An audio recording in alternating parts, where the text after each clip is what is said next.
J'aimerais vous raconter cette semaine une très très belle histoire.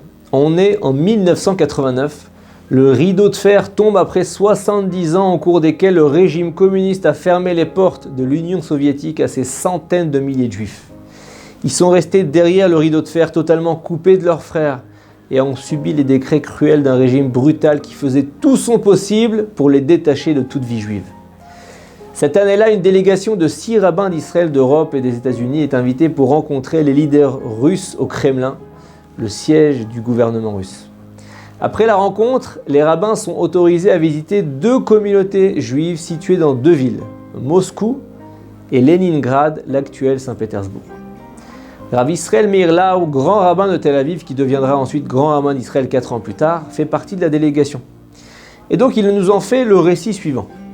Il raconte « Notre visite à Moscou a eu lieu le jour d'une fête communiste importante, la Journée internationale des travailleurs. La ville était drapée de rouge, la couleur de la révolution communiste. Des drapeaux rouges flottaient aux fenêtres de toutes les maisons et dans cette atmosphère, mes confrères rabbins et moi-même devions accomplir le verset de « Et achai anochi mevakesh » « Ce sont mes frères que je cherche » en partant donc à la recherche des quelques membres de la communauté juive restés fidèles à leur judaïsme depuis. C'était le jour de Rosh Chodesh Iyar, le premier jour du mois de Iyar du calendrier hébraïque. On est arrivé dans l'un des quartiers pauvres de Moscou, Marina Rocha, où l'ancienne synagogue était encore en place. En 1917, l'année de la révolution russe, les dirigeants du mouvement léniniste ont accepté de laisser intacte cette synagogue pour les pauvres juifs qui y priaient encore. Cette synagogue est demeurée partiellement active pendant les années du communisme. Et quand on est arrivé sur place, il y avait 2 petits groupes de juifs. Un composé d'hommes très âgés, restés fidèles au judaïsme authentique malgré les épreuves, et un groupe de Baalei Tshuva, donc des jeunes revenus à la pratique juive, arborant les péotes, les mèches des cheveux traditionnels sur les tempes, les tzitzit, les franges au coin des vêtements, et au terme de plus de 70 ans d'éducation athée et surtout anti-religieuse, l'existence même de jeunes gens qui renouaient avec la tradition juive, c'était vraiment un miracle. Les fidèles de la synagogue m'ont honoré en me proposant de diriger le Hallel, comme on a l'habitude à Rosh Chodesh de dire le texte du Hallel, des louanges à Dieu. Le Rav Lau se dirige vers l'estrade et regarde devant lui. En général, au-dessus de l'estrade dans la synagogue, on lit le verset « Shiviti Hashem lenegdi tamid » qui veut dire « Je fixe constamment mon regard sur Dieu ». Ou bien en général, c'est marqué « Dalifnemi ata omed » sache devant qui tu te tiens. Mais aujourd'hui, le Rav Lau est surpris par ce qu'il lit. Sur l'estrade de la synagogue de Marina Rocha est écrit un autre passage du Hallel qui est « Anna Hashem malta nafshi » de grâce, Hashem sauve mon âme. La prière qu'il dirige est très émouvante et quand il lit ce passage du Hallel, il sent comme une chaleur qui l'enveloppe et le protège du froid de la Russie. À la fin de la prière, le Rav Lau interroge l'un des fidèles âgés sur l'origine de ce verset inscrit au-dessus de l'estrade. Le fidèle lui dit « Quand cette synagogue nous a été donnée par les dirigeants de la révolution communiste en 1918, on a réalisé l'intention très rapidement de ces mécréants. On a donc cherché un moyen indirect par lequel on pouvait communiquer notre émouna, notre foi aux générations suivantes. Un moyen qui nous permettait d'affirmer que même si ces individus dirigent nos corps, nos âmes demeurent fidèles à Dieu et lui appartiennent.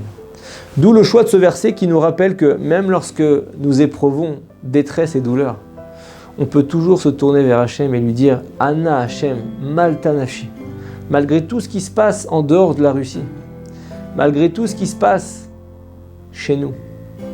De grâce Hachem, sauve mon âme. Et quelques années après cette visite en Russie, une terrible annonce que la synagogue Marina Rocha a été incendiée par des antisémites soviétiques. Toute la synagogue est partie en flammes à l'exception des siffrés Torah, des rouleaux de la Torah, sauvés de justesse. En 1996, Rav Israël Meir Lau est de nouveau invité à Moscou pour inaugurer un mikvé et pour poser la première pierre de la construction de la nouvelle synagogue Marina Rocha. Cette fois-ci, ils ont projeté de construire une véritable synagogue pour remplacer l'ancienne bâtisse en bois qui avait brûlé. La chute du régime communiste s'était déroulée quelques années plus tôt et de nombreux juifs sont venus du monde entier assister à cette cérémonie. Parmi les invités, il y avait notamment le maire de Moscou et l'ambassadeur américain en Russie.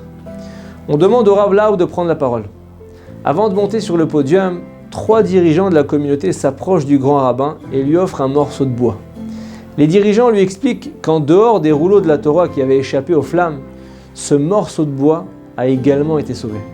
C'était le seul objet de la synagogue à avoir survécu à l'enfer de cette nuit-là. Le Rav, là, observe attentivement le morceau de bois, il n'en revient pas. Il reconnaît la petite pancarte qu'il avait interpellée lors de sa première visite à Moscou 7 ans plus tôt. Il peut encore distinguer l'inscription suivante « Anna Hashem Malta Nafshi » de grâce Hashem sauve mon âme. Et à ce moment-là, le Rav n'arrive pas à contrôler ses larmes. Il a du mal à prononcer le discours qu'il avait préparé. Et depuis ce jour, quand le Rav là fait la prière du Hallel à Rosh Chodesh, les jours de fête, le soir du Seder de Pessah, et qu'il arrive au passage « Anna Hashem Malta Nafshi », ce moment émouvant lui revient à l'esprit. Il revoit cette ancienne synagogue en bois très simple, mais qui était riche de sens et d'histoire. Un symbole d'une manifestation remarquable de Messirut Nefesh, de don de soi. Cette valeur, le don de soi qui a porté notre nation pendant 2000 ans d'exil. Même au sein des profondeurs, des douleurs, des souffrances, dans notre prière, notre regard est toujours tourné vers le ciel. Anna Hashem, Malta Nafshi, de grâce Hashem, sauve mon âme. Et oui, la sagesse des anciens de cette communauté au cours de la génération de leur révolution leur a fait comprendre que c'était le message le plus important qu'ils pouvaient véhiculer aux générations futures. Malgré toutes nos souffrances, nos âmes demeurent entre les mains d'Hachem.